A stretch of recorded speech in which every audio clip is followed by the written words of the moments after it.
నమస్కారం మేడం. నమస్తే. మేడం, మనం శివుడాజ్ఞ లేనిదే చీమైనా కుట్టదంటారు కదా. శివునికి మనం పూజ చేస్తూ ఉంటాం. ఆర్థిక సమస్యల వల్ల బాధపడుతూ ఉంటాము. శివునికి ఎలా పూజ చేయాలి, ఏ విధమైన పూజ చేయాలి, అలానే ఆర్థిక సమస్యలు పోవాలంటే కొన్ని రెమెడీస్ చెప్పండి. నువ్వు మంచి క్వశ్చన్ వేసావు. నవ్వే డేస్ ఫైనాన్షియల్ ప్రాబ్లం అనేది అందరికీ ఉంటుంది. ఆ ఫైనాన్షియల్ ప్రాబ్లం నుంచి అధిగమించాలి అంటే ఫస్ట్ మనం శివయ్య గురించి చెప్పాం కాబట్టి ఒక స్తోత్రం శివయ్య గురించి చెప్పుకుందాం.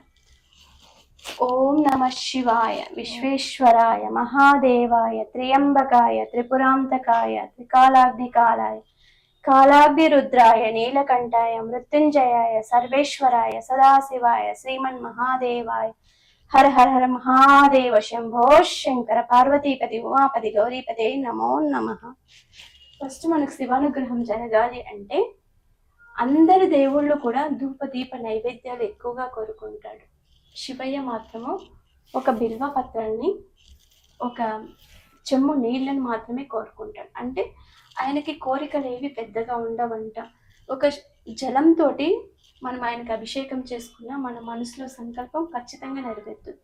ఎవరికైతే ఆర్థిక ఇబ్బందులు ఉన్నాయని బాధపడతారో బిల్వ చెట్టు ఎక్కడైనా ఉంటుంది. మన శివాలయాలు, అన్ని శివాలయాల్లో బిల్వ చెట్టు అనేది ఉంటుంది. ఆ బిల్వ చెట్టు దగ్గరికి వెళ్ళి అక్కడ మట్టి నీళ్లు పోయాలి. ఫస్ట్ ఒక 4 బిందెలు 5 బిందెలు నీళ్లు పోసిన తర్వాత అక్కడ మట్టి ఉంటుంది కదా, ఆ మట్టిని తీసి ఆ మట్టితోనే అక్కడే లింగం చేసేయాలి. మనకి లింగం చేయడం తెలుసు కదా, మట్టితో లింగం చేయడం తెలుసు కదా. అలా మట్టితో లింగం చేసి ఆ నీళ్ళ దగ్గర మనము పసుపు కుంకుమ బొట్టు ఆ లింగానికి పెట్టి మీరు తీసుకెళ్ళిన పూలు తీసుకెళ్ళి అదే బిల్వ చెట్టు నుంచి ఒక 108 ఆకుల్ని కోయాలి. లెక్క పెట్టుకుని 108 బిల్వ పత్రాలని కోసి మారేడు దళాన్ని, ఆ మారేడు దళాలతోటి ఓం నమ శివాయ ఓం నమ శివాయ ఓం నమ శివాయ ఓం నమ శివాయ అని ఒక్కొక్క మారేడు దళం వేస్తున్నప్పుడు శివనామస్మరణ చేసుకుంటూ మారేడు దళం వేస్తూ పూజ చేసుకోవాలి. పూజ చేసుకున్న తర్వాత ఆ బిల్వ చెట్టు చుట్టూ ప్రదక్షిణాలు చేసి మీకు ఎంత ఓపిక ఉంటే 11 ప్రదక్షిణాల నుంచి మీరు 108 ప్రదక్షిణాల వరకు మీ ఇష్టం, మీ ఓపిక అనుసారంగా ప్రదక్షిణాలు చేసి మీరు ధూపదీప నైవేద్యాలు ఇచ్చిన తర్వాత ఆ బిల్వ చెట్టుకు చెప్పేసి రావాలి. అంటే లక్ష్మీదేవి ఆవాసంగా ఉంటుందంట బిల్వ చెట్టులో.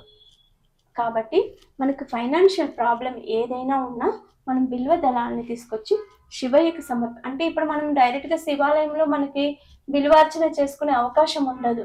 అలా అని మనం ఇంట్లో కూడా శివలింగాన్ని ఒక్కొక్కరు పెట్టుకుంటారు, ఒక్కొక్కరు పెట్టుకోరు. అదే గుళ్ళో అయితే మనకి ప్రతి శివాలయంలో కూడా బిల్వ చెట్టు అనేది కంపల్సరీ ఉంటుంది. ఆ బిల్వ చెట్టు దగ్గర మనం నీళ్లు పోసి కూర్చొని ప్రశాంతంగా కూర్చొని ఒక 10 నిమిషాలు కానీ గంట సేపు కానీ పట్టచ్చు మనకు పూజ. మనం చేసుకునే విధి విధానాన్ని బట్టి మీకు అవేమీ రావు అనుకోండి, నీళ్లు పోయండి, లింగం చేసుకోండి, ఓం నమ శివాయ ఓం నమ శివాయ అని మారేడు దళాన్ని వేసుకుంటూ ఆయకు పూజ చేశారనుకోండి, మీకు ఆర్థిక పరమైనటువంటి ఏ బాధలు ఉన్నా కూడా యాజ్ ఎర్లీ యాజ్ పాసిబుల్ తొందరగా మీకు దాని నుంచి మోక్షం అనేది ఏర్పడుతుంది. చూశారు కదండి, ఆర్థిక సమస్యల వల్ల మనం శివునికి పూజలు చేస్తూ ఉంటాము. ఆ పూజలు చేసే విధానంలో ఎలా చేయాలి, ఏ విధంగా చేయాలనేసి మనకి చాలా మంచి రెమెడీస్ అందించారు డివోషనల్ కోచ్ శారదా గారు. ఇలాంటి మరెన్నో రెమెడీస్ కోసం ఇలాంటి మంచి మంచి వీడియోస్ అందించబోతున్నారు శారదా గారు. మీరు ఈ వీడియోని సబ్స్క్రైబ్ చేసుకోండి, అలానే కామెంట్ బాక్స్ లో కామెంట్ చేయండి. ధన్యవాదాలు మేడం.